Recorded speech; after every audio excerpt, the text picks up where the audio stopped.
every time. Caribbean body talk. Caribbean body talk. Caribbean body talk. Caribbean body talk. Caribbean body talk. Caribbean body talk. Caribbean body talk. Caribbean body talk. Caribbean body talk. Caribbean body talk. Caribbean body talk. Caribbean body talk. Caribbean body talk. Caribbean body talk. Caribbean body talk. Good evening. Once again, we would like to welcome you to this special segment of BVC Caribbean Body Talk, where the vision gets clearer every time, and history and culture are a part of this vision. Our conversation today is with Queen Mother Patricia Deans, who is an environmental artist and community consultant. I am Marcha Tracy, your special host for this segment.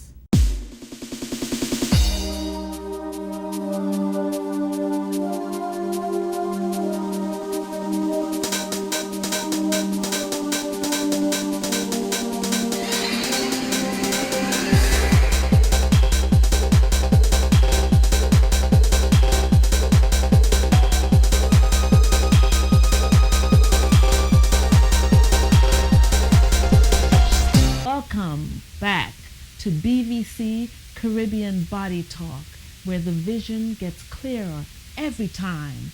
History and culture are a part of this vision.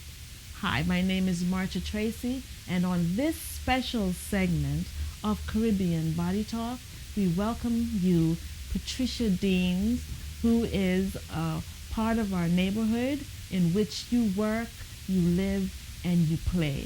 Say hello to Patricia Deans.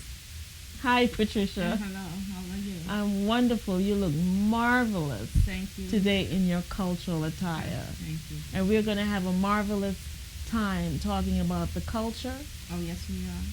history, Yes. and education. Yes.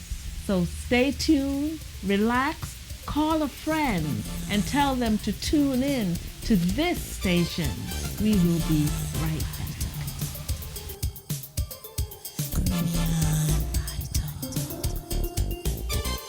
Caribbean body talk. Caribbean body talk. Welcome back. For those of you just joining us, you are watching BVC Caribbean Body Talk. We are here speaking with Patricia Deans about culture and how beautiful she looks and how did she get involved in the culture. I became involved in the culture in 1992 at Brownsville Heritage House. That was started by Mother Rosetta Gaston in 1981, solely because I think the culture and the history is both important to our children. Who is Mother Gaston? Mother Gaston lived in public housing out in Brownsville, and she had a career of helping children in different ways, even when she lived in Harlem. And upon coming to Brooklyn, she started what was known as the Cultural Corner in our home. And eventually some of the politicians from our community were instrumental in helping her start Brownsville Heritage House. And it's been in existence since March 1981. And 2001, it'll be 20 years old. And even though it's an incubator, more or less, as far as funding is concerned. Why you say it's in, yeah. Because of the funding and the lack of growth and development, I think it's a key area. And I tend to think that it's an area that should have been developed for our children. And why do you think that it has not been developed the way it should be? Because when you truly understand the history and the culture of our people and recognize that it goes back to the beginning of the scripture, it may not be advantageous for us to know our history, especially when you have other people who claim the history. Okay, so for that reason, I tend to think when you talk about Black history and that ongoing concept, you know, that there's no history without us. Okay, based on the contributions that we made as people. Yeah, but then how can we rectify that? I think we can rectify that by getting involved at the community level and sharing the gifts and the talents that we all have. When you say getting involved, can you be more specific? To reach out to places like Brownsville Heritage House and find out what the need is, how you can participate, how you can help fill the void that exists in the community. And when it comes to when it comes to education, housing, economics, and health, we have a deficit in all areas. And so for that to change, then you need participants from all walks of life. You know, we should be about entrepreneurs and that kind of stuff at this point.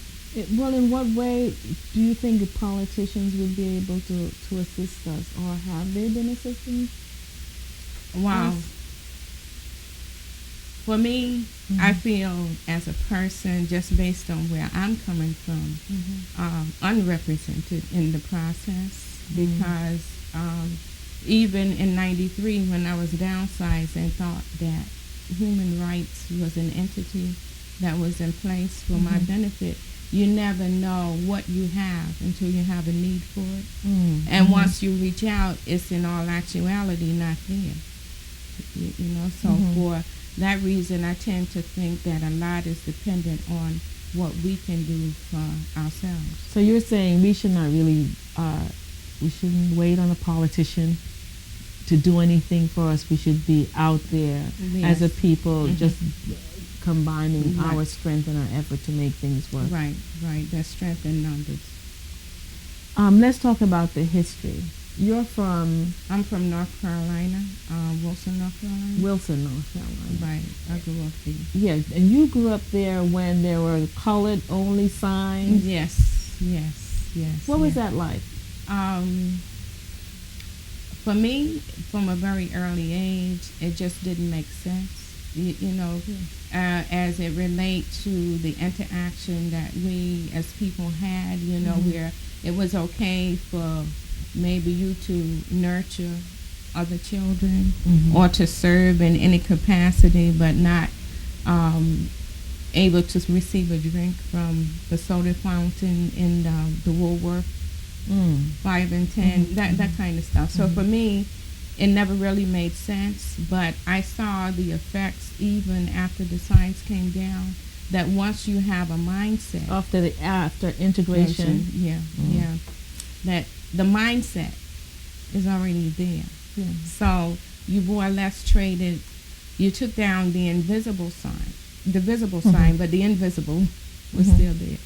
Okay, so we were speaking earlier on segregation and the preference to be segregated, that you thought that we were stronger.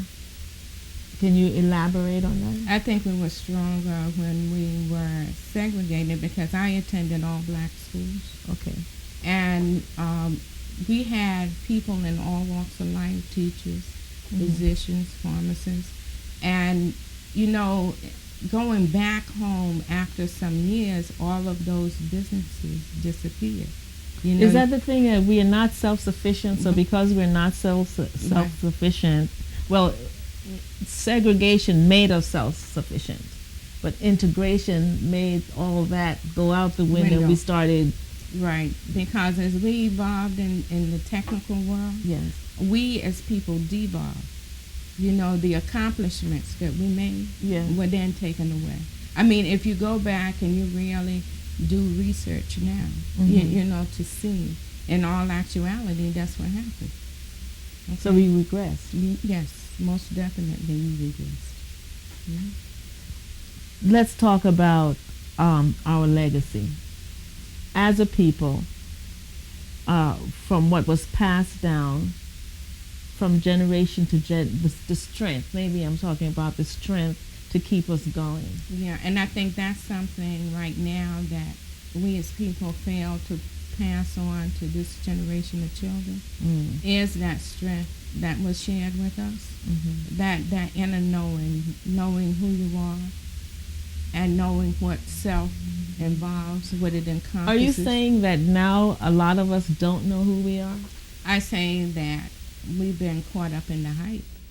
Oh, and the hype is? The hype is that you're included, when in all actuality, you're not. You know, like, I think we basically serve as what I call gatekeepers in different, at different levels, okay? And once you recognize, like for me, downsizing took place in 1993. So I had time to recover from the shock. But I think in the very near future, you're going to see those of us who were a part of Martin Luther King's dream, when the doors opened for us to go into various institutions, you're going to now see those same doors closing to us. Okay, so... Well, hold that thought. We will return with Patricia Deans after these very important messages. Thank you. When I'm not working, when I'm not playing, when I'm not shopping, I watch Caribbean Predator. So Patricia, before the last break, we spoke about pros, it wouldn't be pros and cons of integration, but we talked about what is best, what you thought it was best for us. Right? Now let's go to a topic that most people don't like to talk about. It's always shoved under the rug, is the African Holocaust. Well, I think first we need to recognize that the cradle of civilization is the motherland, which is Africa, and that we as people were dropped in different ports en route to America. And as it stands right now, we could be relatives and not know it. And for that reason, I think that we need to take our relationship with one another to another level, a level of love, which I feel is going to be our saving grace. And it's the highest level of love, and out of it is revelation. And recognize. Recognize. So this hate that maybe hate is strong, but I know us Caribbean people, or us people of color, we have so many idioms and ideologies and pride, land pride in a land that our ancestors are not from. You know, we say, either we're Jamaicans, or we Trini, or we're Guyanese, or we're all this, and then I am a Jamaican first, because I know my family are from Jamaica, and I know people say I'm a Jamaican first. What do you mean this African thing, And I say, but what's going on here? We're all one people. What do you say? I say that we're one people, and that we that's part of how you create a slave, is you divide the people. Say that again, please. How to create a slave is you divide the people.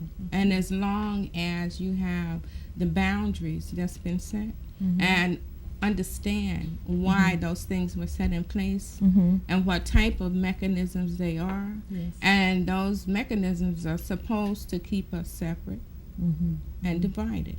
Because when you come together in unity, which is what this should really be about, it's a oneness, understanding the one that I am, you are also. So from that level, we have unlimited gifts, talents, and everything that it takes to be self-sufficient At this point, only because we've been conditioned to rely on others are we in the position that we're in. Well, as a queen mother, and I bestow that title on you, as a queen mother, how would you go about, if you could, unifying us as a people, no matter where we were dropped, as you say, different ports?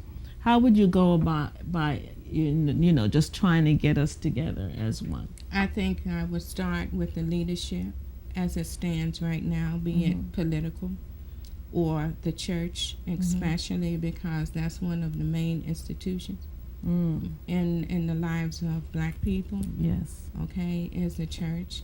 So I think that would be an important place to start, to begin to unify and to recognize the needs of communities throughout this country and other countries, that we have a common denominator. And most of the time it's economics, because we work long, we've worked hard, but in this country I can say your money really doesn't purchase anything for you. You know, there's always a new policy, a new rule, a new permit that prohibits you from being able to pass on a legacy. Well, let's go back again. For those who negate to even understand the African Holocaust, or who don't even want to talk about it, who don't want to think about it, who say, oh, those were years ago, and they don't even want anyone to bring up the subject. What do you say to those people? To those people, I say that they're in denial, because in all actuality, you cannot look at the history, even of this country, and not realize the contributions and the role that we play as a people. And in so doing, you can't really deny, and that's why you refuse to address reparation and the reconciliation of us as people, because you realize in doing that you must relinquish some of the power and some of the control that's over us right now. Okay. Speaking of reparation, what are your views on that subject? Well, as I understand it, during the course of my life, somewhere I read taxation without representation is tyranny. And when you look at the fact that our right to vote now is still temporary. Okay, let's go back to that. Taxation without representation is tyranny. Tyranny, yes. Can for those of us who don't understand that, can you explain?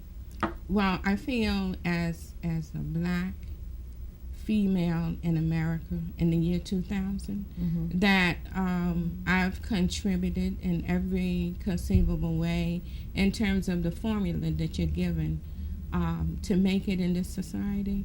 And I find myself still in a zero place. Having gone the circle, it ends up being like a full 360 degrees of nothing. So for that reason, I must say there's nothing wrong with me. So subsequently, it has to be with the system that I'm dealing with. Because when you can take care of children as a single parent without the benefit of welfare or food stamps or child support, it says something about your ability to manage, first economically, and second, as a mother, you want to see each generation advance over the last generation. And when you're not seeing that kind of growth and development, then there's something wrong.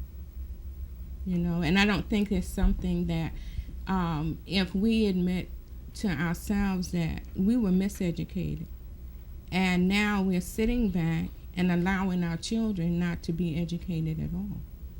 And they're at even more of a deficit than we were, because we had education plus we had skills from home.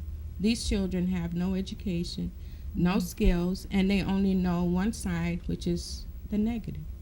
So if we as people can't come together and bring the positive side, then what happens? And for them, for the youth, just knowing the negative, you think that is the reason why there's so many lost? Yes. Yes. And then they get all bogged down into this system as going back into another form of slavery, which I say the prison system is another form of slavery. It is, exactly, because we move from physical slavery on the plantation to institutional slavery mentally, and once you condition people for certain things, they respond based on the way they were conditioned. So you'll say, is that fear or a control mechanism? Yes, I think that fear is the major control, and I think that we need to define that for our young people. But fear in what sense? You really think it's fear that make us? I think that we've been conditioned to walk on the negative side opposed to the positive side, and one is governed by fear and the other is governed by faith. Okay, so it's like the opposite side of the coin. You know the tail side. Yeah. So now you need to know the head side. But we're bombarded with so many negative images of ourselves. But that's why we're bombarded, because the mind is like soil and the word's a seed. So the more negative you plant, the more you manifest. So I think that if you look at the study of psychology, and that they know the psychodynamics of how we respond as people, because they spent ample time studying us. So now 400, 500 years. Yeah. Right. So now I think that the responsibility that we relinquished as people when we entrust our children to other people to educate, that we now need to take that responsibility back. And the first thing that we need to teach our children what fear is. And it's a false energy that appears real, and it can control you only if you allow it to. Okay, what about those folks who are children, children having children? So if you have a child who don't know, or they have this fear, right, and they have children, what can they teach their children? Well, that's why we have a need to have what I think is conferences where you engage the family, okay? Because not only the children need help, a healing needs to take place. Overall, yes. So in order to heal, you need to have dialogue. You need to talk. You need to feel me. I need to feel you, and then there's a valid exchange that comes automatically. Yeah. So. That healing can be coming from a church. We don't have many community centers in our neighborhood, but we have many churches. And why don't you think the churches are doing more? I think that somehow our churches have managed to become institutions also. And because of the monetary value, that they lost sight of what the ministry is really supposed to be about in terms of the salvation of souls of people. And somehow I think we lost that focus, but we now need to get back on track. Hold that thought. Now, don't go anywhere. You here because we are here talking some really deep stuff about how we can elevate our people on a whole. So sit back, relax, call your friend, and we shall be right back. When I'm not working, when I'm not playing, when I'm not shopping, I watch Caribbean Body Talk. Welcome back to BVC Caribbean Body Talk. We bring you the best in education, culture, and entertainment, whether it comes from across the border or around the corner. as you continue to watch BVC Caribbean Body Talk.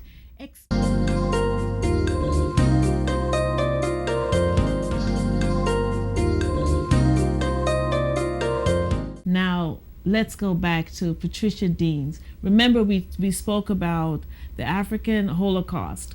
We spoke about youth. We spoke about integration and segregation. All these things we need to talk about as a family. And now, before we took the break, we spoke on the churches and what we expect the churches to do. And to the end of the show, we at BVC would like to leave you with this message. Surround yourself with a few good people. Share love, knowledge, and respect for each other. It will make a difference. On behalf of the executive producer, Lloyd Baird, and our other staff members, Christina Perry, Lynette Akins-Harley, and Mac, I am yours truly, Marcha Tracy. I wish you peace.